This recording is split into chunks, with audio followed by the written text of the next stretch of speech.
사랑합니다. 네, 아침부터 부담스러우신가요? 네. 우리 찬양대의 귀한 찬양을 통해서 영광 받으신 주님께서 말씀을 통해서 이 자리에 임재하시고 우리 가운데 크게 역사하실 줄 믿습니다.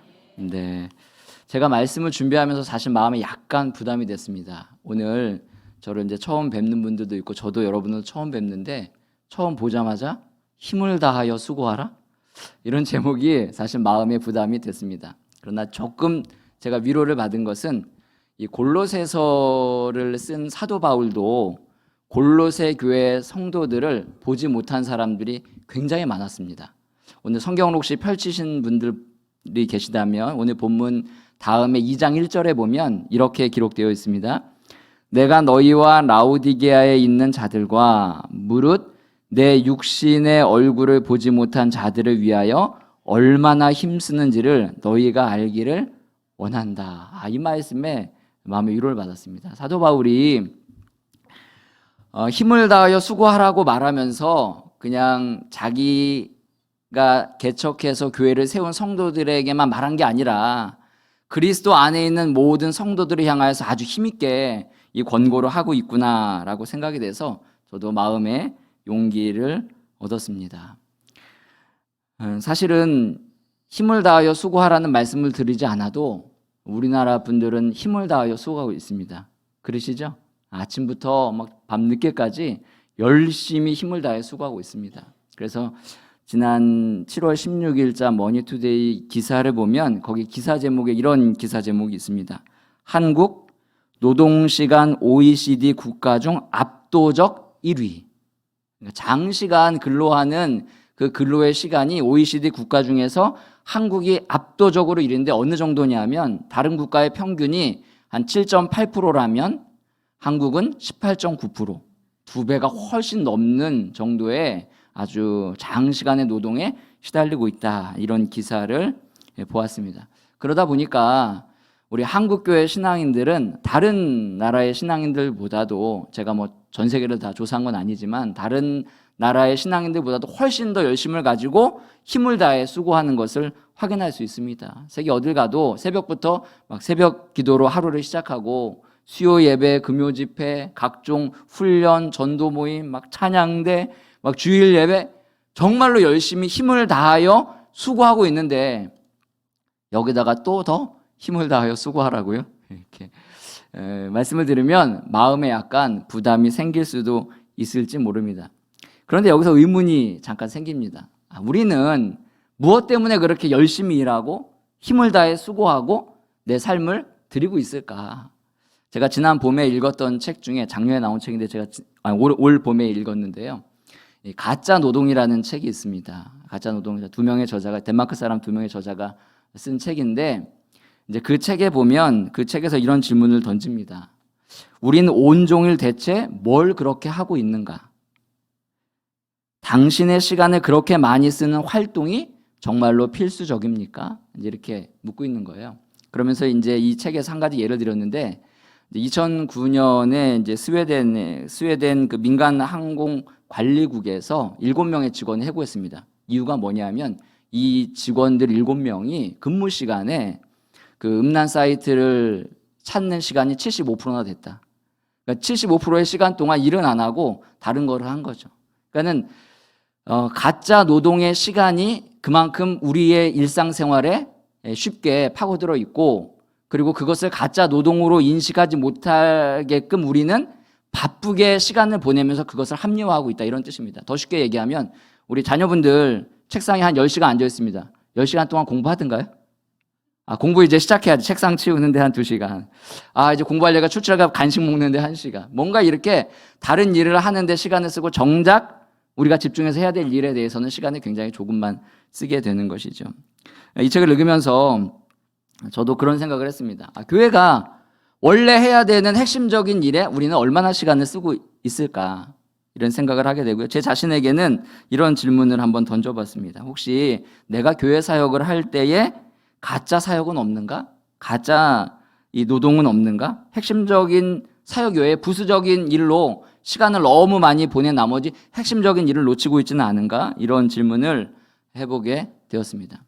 그리고 그때 이제 오늘 본문에서 주어진 이 사도 바울을 통해서 사도 바울이 정말로 우리가 힘을 다해서 수고해야 될 일이 무엇인지에 대해서 우리에게 가르쳐주고 있고 이 일에 우리를 동참하게끔 오늘 권고하는 말씀이 오늘 골로새서 1장 28절부터 29절의 말씀입니다.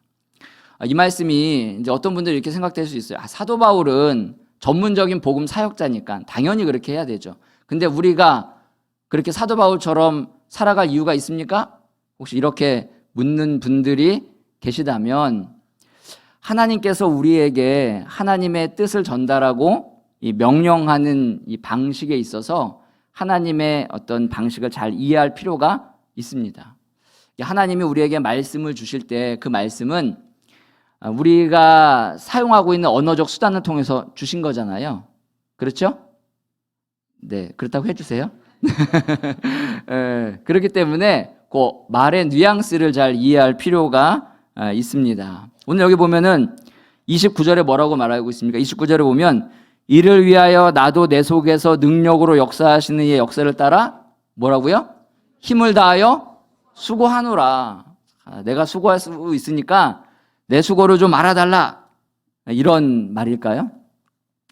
자, 명령을 하는 데는 여러 가지 형태가 있습니다. 여러분, 제가 이제 어떤 부탁이나 명령을 할 때 직접적으로 이것 좀 해주세요. 이 물컵 좀 옮겨주세요. 이렇게 말하고 있고, 그거 거기에 그냥 두세요. 하지 말아주세요. 이렇게 말할 수도 있지만 다른 방식으로도 얼마든지 제가 명령을 전달할 수 있습니다. 예를 들면 이제 저희 아내가 이제 그러죠. 여보, 오늘 몸이 너무 안 좋아. 어저께 무리했는지 체한 것도 같고 몸이 너무 힘들고 안 좋아.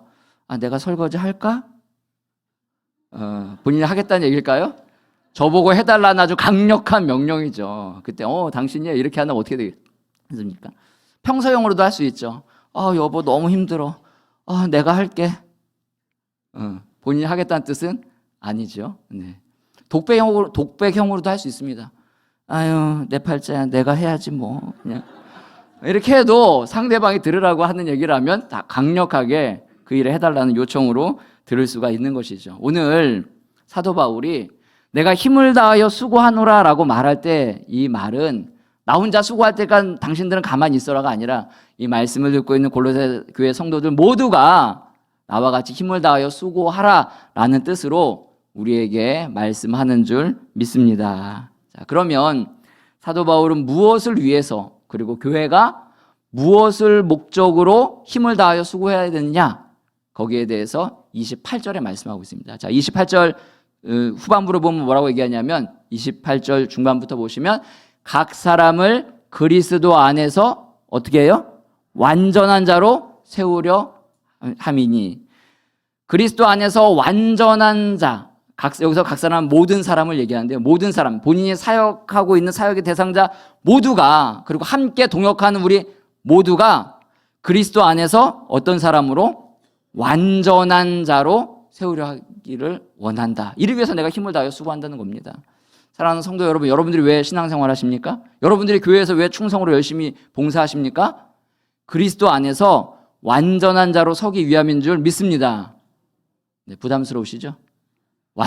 목사님 완전은요. 제가 제 자신을 너무 잘하는데요. 저는 완전과는 거리가 멉니다. 이렇게 말씀하시는데 여기 각 사람은 이제 골로새서 후반부에 노예든지 유대인이나 이방인이나 야만인이나 헬라인이나 관계없이 모두 다 어느 누구도 차별 없이 그리스도 안에서 완전한 자가 될 수 있다. 이렇게 말하고 있는 겁니다. 여기서 말하는 완전이라는 이 단어는 이제 온전하다라고도 설명하고 성숙이라는 개념으로도 설명하는데 사실 이 말을 정확히 번역하기라는 거는 조금 어렵습니다. 그래서 창세기 6장 9절에 보면 노아에 대해서 설명하는데 노아에 대해서 뭐라고 하냐면 노아는 누구예요? 의인이요 당대의 완전한 자라. 아담의 범죄 이후 완전한 사람이 없습니다. 그리고 하나님 앞에 완전히 설 수 있는 사람은 아무도 없습니다. 그런데 성경은 노아를 완전한 자라고 표현해요. 그런데 그 앞에 뭐라고 되어 있냐면 6장 8절에 보면은 그러나 노아는 여호와께 뭐래요? 은혜를 입었더라. 이게 이 은혜를 입었다는 말씀이 아시는 분도 계시겠지만 원문으로 보면 노아는 하나님의 눈 속에서 사랑을 발견했다. 사랑을 찾았다. 이런 뜻입니다. 왜 만화 같은 거 보면 우리 사람의 눈동자를 이따만하게 그리잖아요. 만화 잘 안 보시나요? 만화 보면 거기에 막 이게 막 눈망울이 막 이게 빠는데 노아가 뭘 발견하냐면 하나님의 이게 시적인 표현인 거죠. 하나님의 눈망울에서 하나님이 막 노아를 사랑하고 있는 것을 노아가 발견한 거예요. 바꿔 말하면 노아의 시선이 지금 누구를 향하고 있다는 겁니까?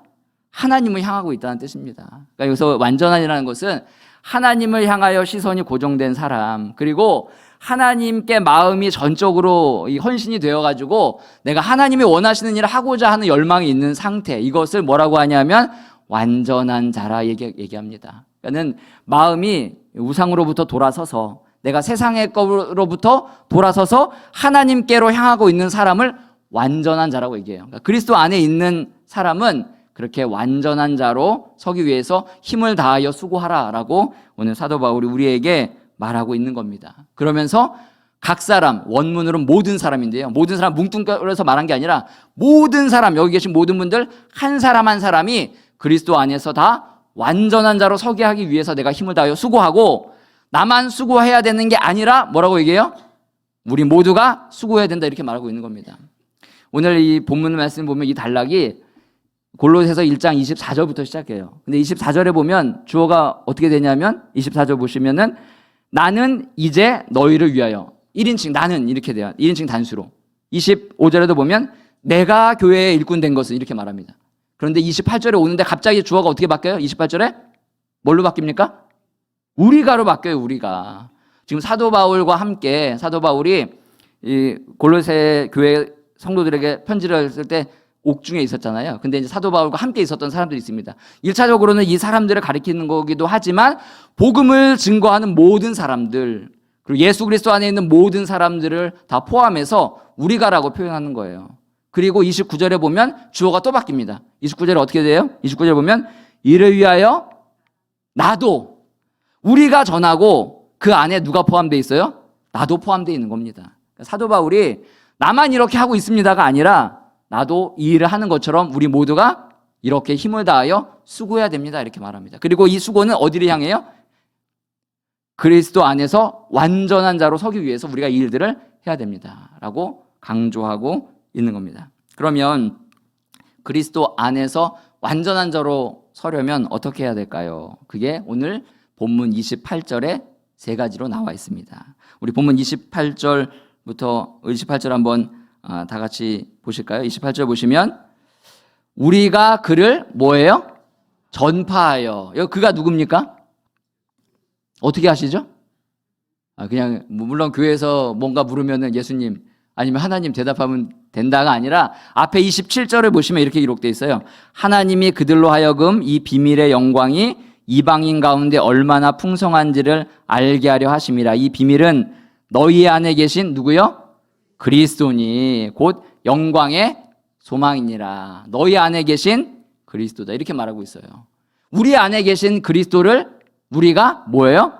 전한다는 겁니다. 그냥 내가 알고 있는 이론의 어떠한 그냥 그 교리를 전달하는 게 아니라 내 안에 계신 그리스도를 전한다는 게 첫 번째 중요한 요소입니다. 그래서 그리스도 안에서 완전한 자로 서기 위한, 그리고 그리스도 안에서 완전한 자는 첫 번째 뭐에 힘써야 돼요?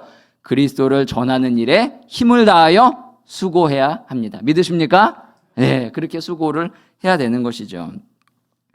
사도 바울의 사역은 간단했습니다. 예수님을 왕으로 선포하는 거예요. 사도 바울이 사역할 당시는 그 세계를 누가 다스리고 있었습니까? 로마가 다스리고 있었어요. 로마 제국의 왕이 있었단 말이에요. 그런데 로마 제국의 왕이 이 세상을 다스리는 게 아니라 누가 다스린다고요? 예수 그리스도가 이 세상의 왕이시다. 너희가 십자가에 달려 못 박아 죽인 그 예수가 다시 부활하여서 하늘 보좌 우편에 앉아 계시고 온 우주를 통치하시는 왕이 예수님이시다.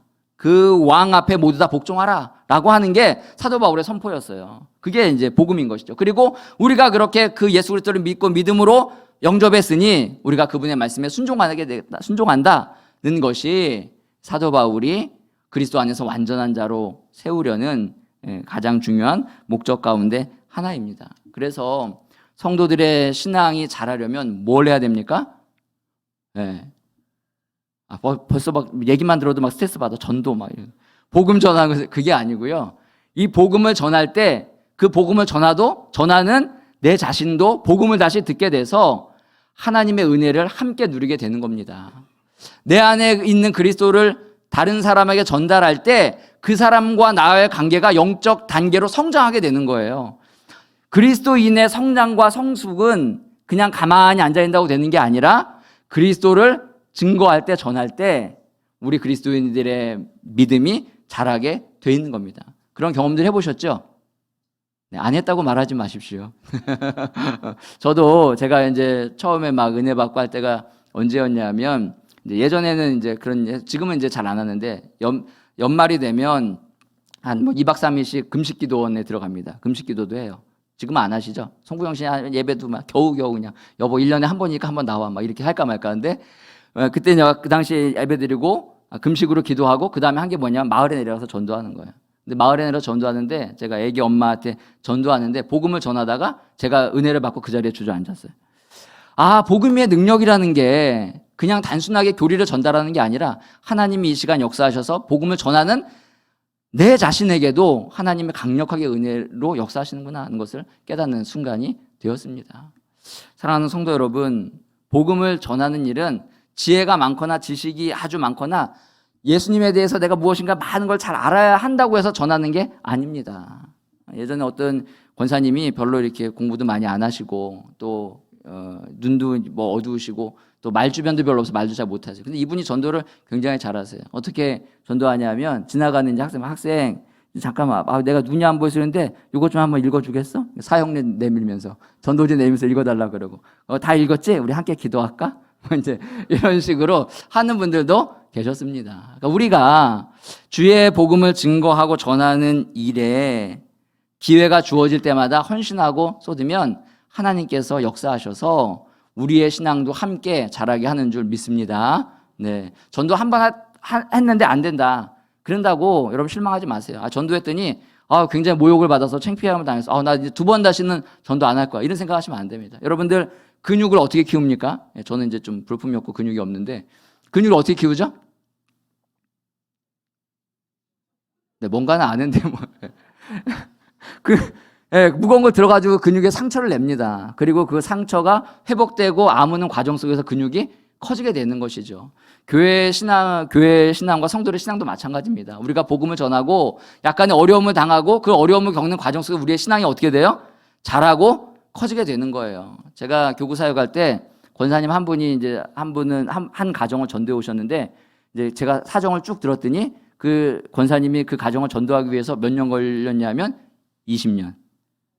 20년 동안 포기하지 않는 거예요. 그 가정이 처음에 뭐 피자 가게를 오픈했을 때 매일 거의 피자를 사온 거예요. 그러니까 권사님이 이제 자녀분한테 욕 엄청, 죄송합니다. 안 좋은 소리를 엄청 들은 거죠. 냉동실에 피자가 막 쌓여 있으니까. 그거 먹지도 않을 것을 왜 사오냐고.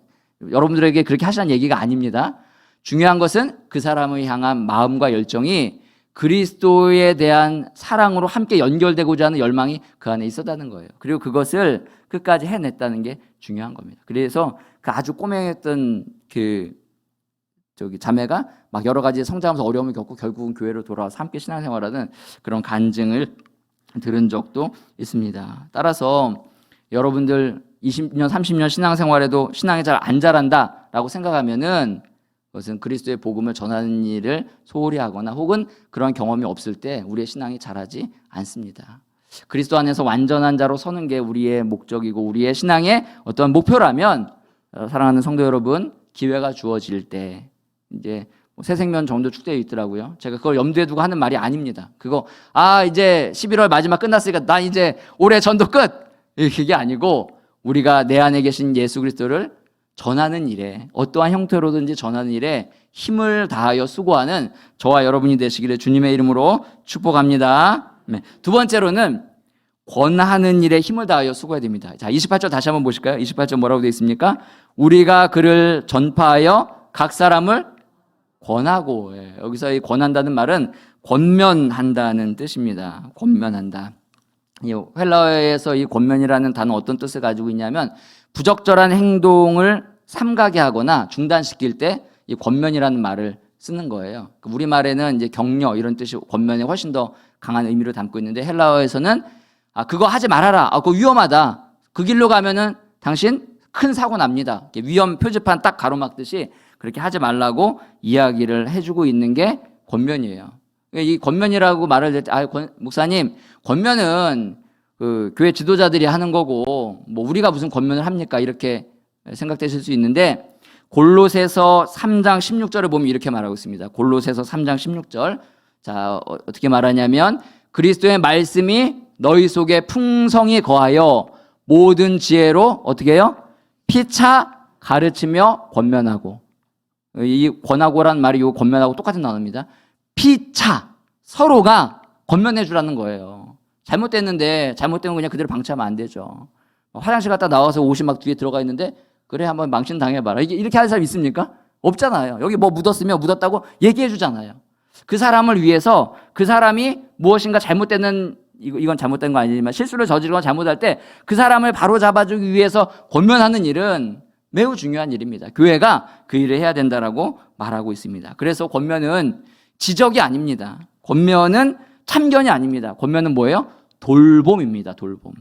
한국 교회 안에서 이러한 돌봄의 사역이 많이 약화됐습니다. 이제 권징이라는 제도가 있어서 성도가 잘못할 때 이야기해주고 돌이키게 해야 되는데 그것이 남용되기도 했었고, 또 교회가 많아지다 보니까 여기서 뭐 기분 나쁘고 싫은 소리 들으면 다른 교회 가면 되지 하는 마음들이 생겨서 막 옮기게 될 때도 있죠. 물론 그런 이유 때문이 아니라 이사라든지 여러 가지 형편에 의해서 옮기기도 하지만 권징에 대한 것이 그래서 굉장히 약화되기도 한 겁니다. 그러나 권징의 원래 목표, 이 권면의 목표는 그 사람의 영혼을 살리기 위한 것이기 때문에 성도가 우리의 어떤 인격과 우리의 신앙의 수준과 말의 표현이 좀 모자라서 상대방에게 상처를 주는 게 문제지 권면 자체가 문제는 결코 아닌 것입니다. 그래서 권면하는 일에 사도 바울이 수고하고 애쓰고 있는 거예요. 골로새 교회가 문제가 생겼습니다. 이 문제가 생긴 이 문제에 대해서 골로새 교회 성도들이 그 문제를 해결했으면 좋겠다는 바람으로 사도 바울이 이 골로새서를 쓴 거예요. 이것을 그냥 뭐 말 안 하고 넘어가도 되지만 하지 않고 넘어갈 수 없기 때문에, 사랑하기 때문에 이러한 수고를 감내하는 겁니다. 사랑하는 성도 여러분, 여러분들 안에도 이러한 권면의 은혜가 있기를 주님의 이름으로 축복합니다. 이제 그렇게 말씀드렸으니까 오늘부터 그래, 그동안 내가 꾹꾹 눌러놨던 거 한꺼번에 터뜨리라, 그게 아니고 여기 오늘 말씀해 보면 모든 지혜로 하라고 얘기했어요. 모든 지혜. 이 모든 지혜가 오늘 28절 다시 보시면 우리가 그를 전파하여 각 사람을 권하고 모든 지혜로 각 사람을 가르침은, 모든 지혜라는 게 모든 지혜로 각 사람을 가르친다는 것에도 수직이 되지만 헬라 원문에서는 모든 지혜로 권한다는 것도 같이 걸려 있습니다. 이게 동시에 다 걸려 있어요. 그러니까 모든 지혜는 쉽게 얘기하면 예수 그리스도의 지혜예요. 예수 그리스도의 지혜는 뭡니까? 십자가의 지혜입니다. 하나님께서 우리를 대신하여 십자가에 달려 죽으시고 죽으실 뿐 아니라 부활하심으로 우리 가운데 생명을 주셨고, 예수 그리스도의 십자가의 그 사랑과 섬김으로, 다른 사람을 섬김으로 자기의 희생을 통하여 가르쳐 주신 사랑이 십자가의 사랑이고 십자가의 지혜입니다. 권면이나 가르침은 우리의 헌신과 수고, 내 희생이 따를 때 가르쳐지는 것이지, 그냥 나는 손해도 아무것도 안 보고 나는 희생도 하지 않고 그를 위한 섬김도 없고 기도도 없고 아무 노력도 없는데 그냥 말로만 전달한다고 해서 되는 것이 아니라는 뜻입니다. 그래서 그리스도 안에서 모든 지혜로 가르치려면 우리가 어떤 지식을 전달하는 게 아니라, 내가 가지고 있는 생각을 전달하는 게 아니라 내 마음을 통해서 내 인격으로 정말로 사랑으로 섬기고 가르칠 때 그 사람이 가르침을 받게 되는 겁니다. 요즘 AI가 굉장히 발달했죠. 엄청 발달했습니다. 이제 어느 정도 설교도 아마 써달라 그러면 써줄걸요. 그 정도로 발달을 했습니다. 그래서 지식을 전달하는 일에 있어서는, 또 지식을 제공받는 일에서는 나중에 AI가 훨씬 더 잘할지 모르겠어요. 설교도 훨씬 더 논리적으로 훨씬 더 잘 작성해서 잘할지 모르겠어요. 그러나 인격으로 전달하고 가르치고 인격으로 배우는 일, 그리스도의 십자가의 사랑으로 배우는 일은 지식이 감당할 수 있는 부분이 아닙니다. 교회에서는 지식이 많다고 해서 잘 가르치는 게 아닙니다. 그리스도의 사랑과 지혜가 있는 사람이 가장 잘 가르쳐 줄 수 있는 것이죠. 그래서 교회에서는 연약한 자라고 해서, 나보다 지식과 학력이 모자란다고 해서 배울 수 없는 게 아니라 그분에게도 배울 수 있는 게 많다는 것을 우리는 꼭 기억해야 합니다. 그래서 공동체는 그리스도의 사랑 안에서 지혜로 서로 가르치며 배우는 기관인 것입니다.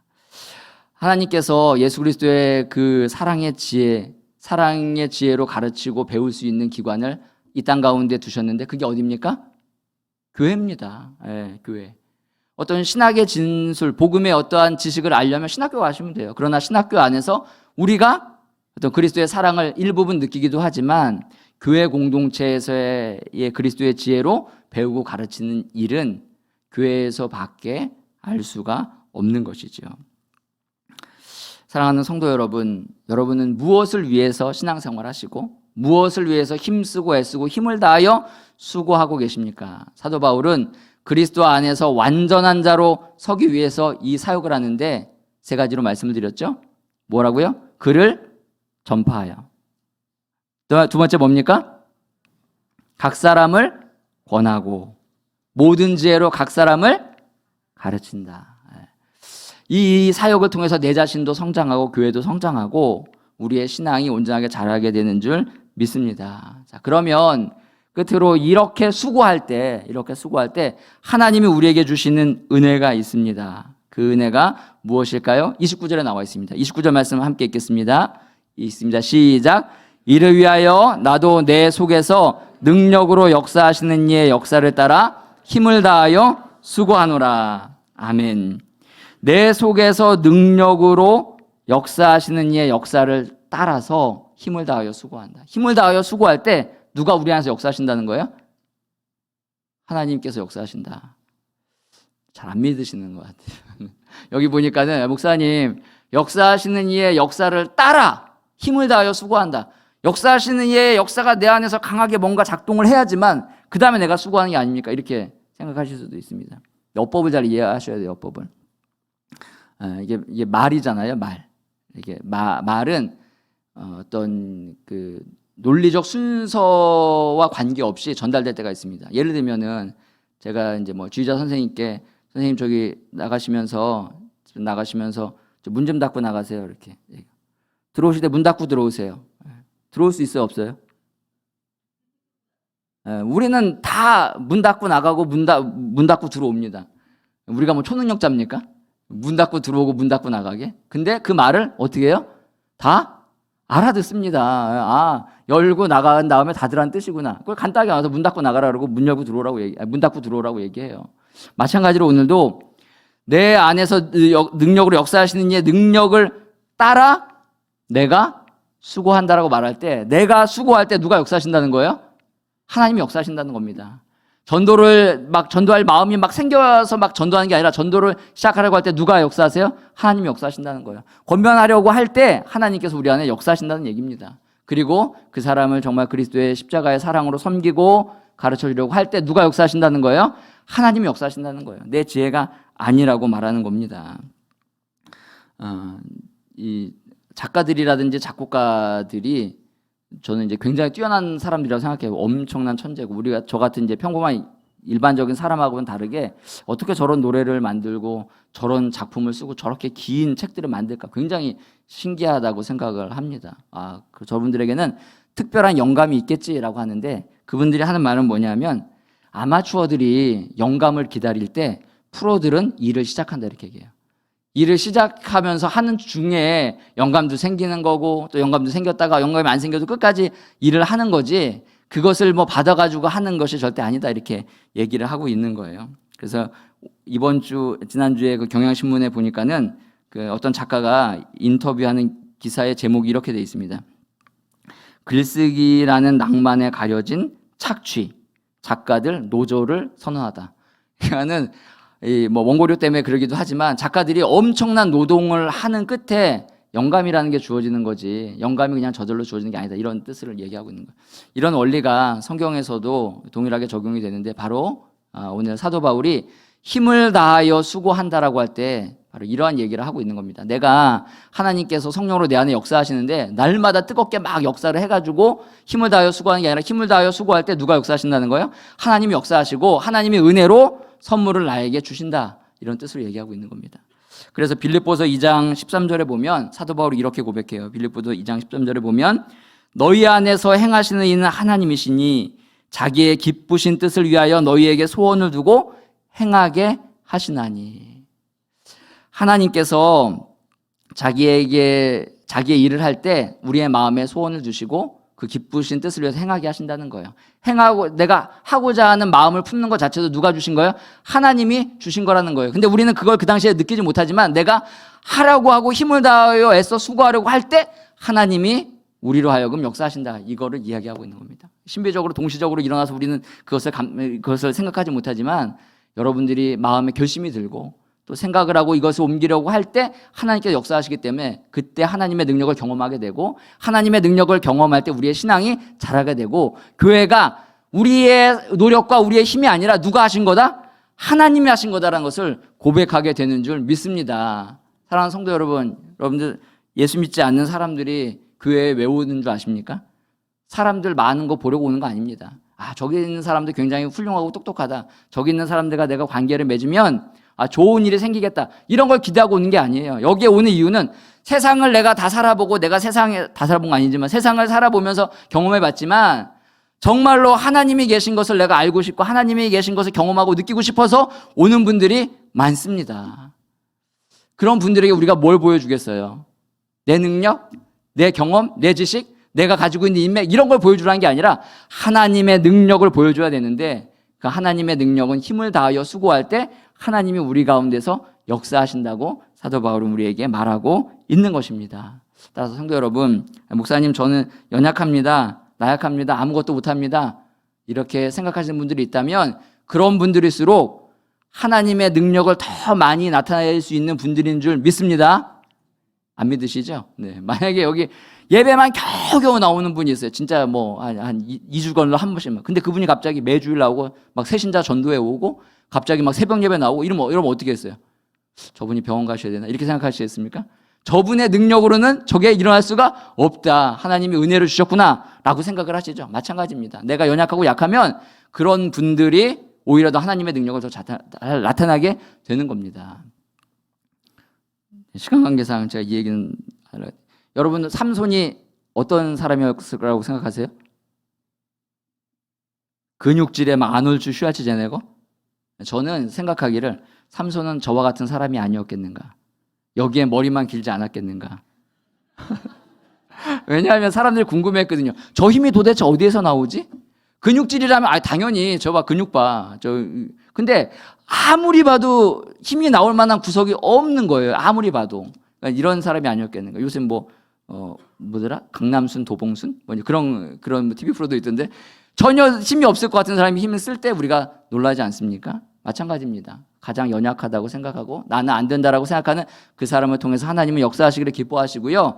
그 사람을 통해서 하나님께서 역사하실 때 우리도 함께 하나님께 온전히 영광 돌리게 되는 줄 믿습니다. 하나님은 하나님의 일을 하기 위해 하나님의 사람들을 택하시고 그 사람들에게 능력과 힘을 주셔서 이 일들을 감당하게 하십니다. 문제는 우리가 힘을 다하여 수고하려고 하지 않기 때문이에요. 그냥 교회에 와서 누군가 힘을 다하여 수고해 주겠지. 누군가 힘을 다하여 수고하는 걸 내가 누리고자 하는 우리의 마음이 문제인 거지. 우리 각자 모두가 힘을 다하여 수고하면 교회가 정말로 힘있게 주의 능력으로 나타나게 되는 줄 믿습니다. 넷플릭스의 인사 최고 담당자가 이런 말을 했어요. 정말로 회사를 사랑하고 회사의 이익을 위하고 내가 이 좋은 회사에 다닌다라는 마음이 있다는 그 인재를 뽑는다면 아마 97%의 직원들이 정말로 열심히 일할 거다. 그런데 대부분의 회사는 3%의 문제를 일으키는 사람들에 대한 문제를 해결하기 위해서 많은 시간과 비용과 노력을 들이기 때문에 발전하지 못한다. 이런 얘기를 남긴 적이 있습니다. 교회도 마찬가지예요. 교회도 꼭 이것과 정확하게 연결된다고 할 수는 없지만 우리 많은 사람들이 누군가는 힘을 다하여 수고해 주겠지. 그렇게 마음의 그 기대를 가지고 온다면 그게 아니라 우리 모두 다가 아까 여기 뭐라고 했으냐?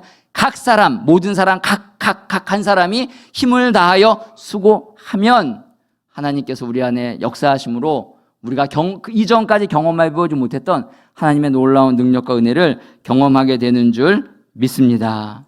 우리 이제 가을이 되었습니다. 이제 추수감사주일도 있고 또 내년에 일꾼들 뽑는 시기도 되었는데 누군가 부탁할 때 제가 모든 게 준비가 다 되면 성령으로 충만해지면 그때 하겠습니다가 아니라 지금 뭐 한다고요? 힘을 다하여 수고하는 저와 여러분 되시기를 주님의 이름으로 축복합니다.